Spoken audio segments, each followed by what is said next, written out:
बिस्मिल्लाहिर्रहमानिर्रहीम। खातिमा सलात, मैं हूँ अख्तर अब्बास और आप सबको मेरा सलाम पहुँचे। अच्छा जनाब, निशा ये नाम है उस बच्ची का जिसने ये सवाल पहला सवाल किया है और वो पूछ रही है कि अगर शौहर शादी की पहली रात ये कहे कि अभी बच्चे पैदा नहीं करने, पहले कारोबार सेट करना है, तो मुझे क्या करना चाहिए? मेरे बच्चे, आपको कुछ भी नहीं करना चाहिए। Don't make it an issue. Allah रखे, पूरी उम्र पड़ी हुई है और अगर आपकी ये आदत है हर बात पे रिएक्ट करने की, तो मेरे बच्चे अब इसको रोको। अब वो आपकी ज़िंदगी का ड्राइवर है। अगर आपकी दोनों की इंटीमेसी ठीक है, वो फिज़िकली ठीक है, आपसे मोहब्बत करता है, आपका ख्याल करता है, ध्यान करता है, तो इस वाले इशू पे अगर लड़का मुझसे को मशवरा करे तो उसको मशवरा मुख्तलिफ होता है। चूँकि जो इन दिनों का ताल्लुक़ है, इन दिनों जो बच्चे पैदा होते हैं एक नॉर्मल तरीके से खैर व बरकत लेके आते हैं। इसका ताल्लुक़ ईमान से है। कमज़ोर ईमान वाले जो सोचते हैं कि मुश्किल हो जाएगी, पैसे कहाँ से आएंगे, और मज़बूत ईमान वाले जो सोचते हैं अल्लाह के रसूल का हुक्म फरमान उनके लिए सारा आंखों पे होता है। आपने फरमाया जब लड़की आती है तो रिस्क साथ लेके आती, जब औलाद आती है तो भी रिस्क साथ लेते।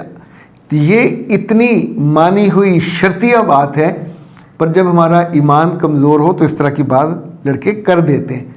लेकिन ये वक्त या मौका उनसे लड़ने का नहीं होता, उससे इतनी कुर्बत और मोहब्बत और इतना ताल्लुक़ बना लें कि कुछ अरसे बाद उसे खुद ही ख्याल आ जाता है। यानी ये रखिएगा याद, अगर आप वहीं सड़ू सड़ू करने लग जाओगे और उससे बहस करने लग जाओगे तो बात उसी की मानी जाएगी, वो आपसे दूर हो जाएगा। 100 तरीके होते हैं आपसे दूर होने के, तो आपका नुकसान हो जाएगा। ओके जी, सर जी मेरी 3 माह बाद शादी है और मैं आपसे मैरिज काउंसलिंग करवाना चाहता हूँ। साथ मेरी एक प्रॉब्लम है कि मेरी जो मंगेतर या वो है, इसमें तो बीवी लिखा हुआ, अभी आपकी बीवी नहीं है, शादी होनी है, वो पाकिस्तान में है और मैं अब्रॉड में हूँ, तो ये काउंसलिंग कैसे होगी? अदनान साहब, इसको 2 रास्ते हैं। एक ये कि आप टिकट भिजवाइए, मेरे लिए भी भिजवाइए, मेरे अहल और याल के लिए भिजवाइए, तो हम अल्लाह जाने अब कहाँ हैं वहाँ आके आपकी काउंसलिंग कर देते। दूसरा ये कि आप खुद आ जाएँ। अच्छा, ये तो वो है जब मैं एक फार लाइट नोट बात कर रहा हूँ। अल्लाह के बंदे, ये कोई दुनिया है जिसमें इस तरह की बात पूछनी पड़े। यहाँ सारे मसले टेलीफोन पे करती है, व्हाट्सएप पे करती है, तो आप वहाँ बैठे, यानी हमारे जो शाम के औकात हैं वो बैरून मुल्क के लिए होते हैं। अमेरिका हो, ऑस्ट्रेलिया हो, यूके हो, स्वीडन हो, नॉर्वे हो, ये स्पेन और इटली वाले हों, तो शाम के 6 से रात 9-10 बजे तक उन्हीं की कॉल्स होती हैं, तो आप उसमें कॉल कर सकते हैं। इतना बड़ा मसला नहीं है कि आप इसको मसला के तौर पे कि ये कैसे होगी। जो आपकी मुतवक्को बेगम है, एक्सपेक्टेड वाइफ हम उसे कह सकते हैं, अगर निकाह हुआ है या आपकी मंगेतर है, उसको आप ये गिफ्ट कर सकते हैं। फ़ीस सब आप भेज देंगे और उसके बाद टाइम हम उस बच्ची को दे देंगे, उस टाइम पे वो कॉल कर लेगी। तो ये आप दोनों के लिए बहुत मुफीद होगा और इट वुड बी मुफीद भी होगा, बेनिफिशियल भी होगा और बहुत से रास्ते आसान कर देगा। अच्छा जी, सर जी आजकल के बच्चे क्यों माँ बाप की बातों पर सीरियस नहीं होते और अपना नुकसान करा लेते हैं? ये माँ बाप को इतनी देर बाद क्यों अंदाज़ा होता है? ये बात माँ बाप को जल्दी पता चलना चाहिए। जितनी जल्दी पता चल जाए, इतना याद रखिएगा, शाम को बच्चे और बच्ची को आपके साथ बैठ के खाना खाते हुए दिन भर की रुदाद आपको सुनानी चाहिए। बेटियां सुनाती हैं, माँ के साथ जुड़ी रहती हैं, बेटे नहीं सुनाते। किससे मिले, किसके पास गए, कहाँ उन्होंने जाना है, पैसे मांगते हुए बदतमीज़ी की, आपने फिर भी दे दिए। और इसी तौर पे जो सबसे बड़ी वजह है, ये बड़ी खौफनाक है। आप जिस क्लास से ताल्लुक़ रखते हैं, अगर फ़र्ज़ करें आप मिडिल क्लास से हैं और आपने अपना बच्चा या बच्ची अपर मिडिल में डाल दिया स्कूल में उस लेवल के, तो यकीन मानिए आप बहुत जल्दी आंसुओं से रोएंगे। इसी तौर पे जो लोअर मिडिल के हैं, उन्हें उनके लेवल के स्कूल उनके आसपास होते हैं जहाँ वो रहते हैं। वो किसी बड़े स्कूल में डालेंगे जिसकी फ़ीस उनकी तनख्वाह के आदी और उसके लेवल पे होगी तो आप कर्ज़े ले लेके उधार पकड़ पकड़ के बच्चे तो पढ़ा लोगे, लेकिन ये बच्चा एक दिन के लिए भी आपके एहसान को नहीं मानेगा, क्योंकि वहाँ उसके साथ जो लोग पढ़ते हैं उनकी माएँ, उनके बाप, उनकी गाड़ियाँ, उनकी सहूलतें, उनके सफ़र, उनकी छुट्टियों की रुदाद सब इतनी उम्दा होती है, इतनी डैशिंग होती है कि आपके बच्चे डिप्रेशन लेके आते हैं। और डिप्रेशन में सबसे पहले आप सोचिए, पिछले दिनों एक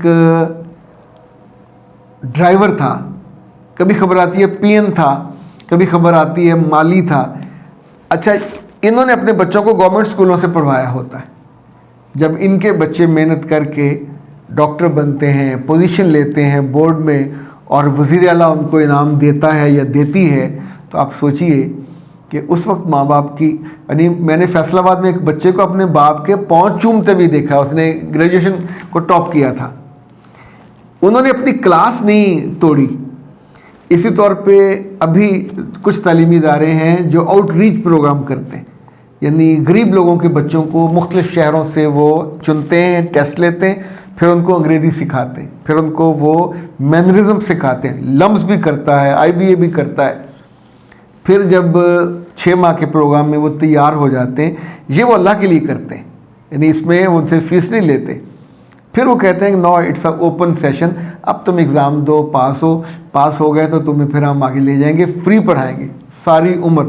तो 10-10, 20-20 लाख की फ़ीसें वो खुद अदा करते हैं और बच्चों को पढ़ाते हैं। इनमें से भी कुछ बच्चे बड़े होने के बाद उनमें तकब्बुर आ जाता है, अपने माँ बाप को डिसओन कर देते हैं। ऐसे ही एक बड़े आदमी ने जो गुर्बत से निकला था और उसका टीवी वाले इंटरव्यू लेने गए, तो उसने अपने अनपढ़ बाप को पिछले कमरे में बंद करके ताला लगाया और फिर आके इंटरव्यू दिया, इसलिए कि वो सोचता था वो धोती बांधने वाला बाप मेरी बेइज्जती का बायस बनेगा। क्या ख्याल है, वो उसके साथ बैठा होता और वो बताता कि मैंने कितनी गुर्बत से, कितनी दुआओं से, कितनी मोहब्बत से इस बच्चे के लिए वसाइल पैदा किए। ये बच्चे खुद तो नहीं पढ़ते, माँ बाप पढ़ाते हैं। इनके ताल्लुकात, इनके रिश्ते भी माँ बाप करवाते हैं। इनकी ज़िंदगी की हर जो सीढ़ी है वो माँ बाप अपनी दुआओं से, अपनी आंखों और पलकों पे इनको ऊपर पहुँचाते हैं। और जब आप ऊपर पहुँच जाते हैं, कई ऐसे नालायक मैंने देखे जो अपने असातिज़ा को डिसओन कर देते हैं। कई नालायक और नकारा बच्चे मैंने ऐसे देखे, जितने मर्जी खूबसूरत हों, जो अपने माँ बाप का नहीं हुआ वो फिर किसी का हो नहीं सकता। कभी कभी वो अपने से अमीर ख़ानदानों की लड़कियाँ एकेडमी में ब्याह लेते हैं, इधर उधर ब्याह लेते हैं, और फिर उनके प्रेशर से वो अपने, मुझे पिछले दिनों एक डॉक्टर साहब ने पूछा कि लड़की ने मुझे कहा है कि शादी के बाद तुम्हारे माँ बाप को मैं एंटरटेन नहीं करूँगी, मैं अपने घर नहीं आने दूँगी, तुम्हें किसी होटल में रखना, रेस्ट हाउस में रखना, you can arrange and manage. तो मैंने उस डॉक्टर साहब से ये कहा कि डॉक्टर साहब मुझे ये बताइए, क्या दुनिया की सारी लड़कियां मर गई हैं?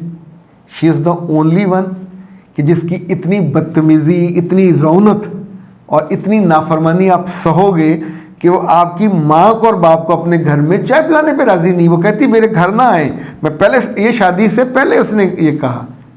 और are you going to promise कि हाँ मैं अपने बाप को और माँ को दहलीज पे भी रोका करूँगा, चूँकि मेरी बीवी आपको पसंद नहीं करती तो अब आपको मैं किसी हॉस्टल में, किसी और जगह जाकर रखूँगा।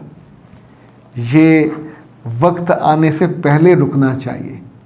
ऐसी बेवकूफ़ी उन लोगों के साथ आती है जिनकी आंखें बंद होती हैं, जिन्हें अपने रिश्तों की कदर वक्त पे आप नहीं करवाते और उन्हें अपने साथ नहीं जोड़ते।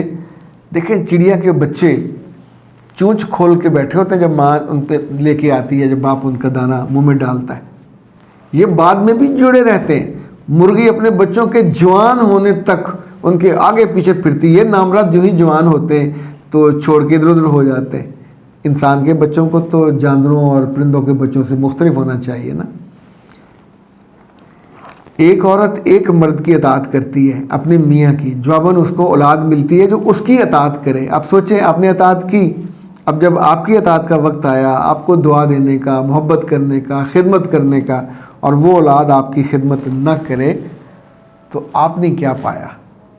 You would be A disaster, it would be A failure. उस वक्त से आने से पहले पहले आपको इन बच्चों की तालीम, इनकी तरबियत, इनकी काउंसलिंग पे फोकस करना चाहिए। ख़ुद करें, मियाँ से करवाएं, किसी ख़ानदान में बड़े से करवाएं, जिसकी वो सुनते हैं उससे करवाएं। किसी का काबू ना आए तो हमारे पास ले आइए, लेकिन इसको यानी सीरियस नोट पे एड्रेस कीजिए। अख्तर अब्बास को दीजिए इजाज़त। अस्सलाम वालेकुम।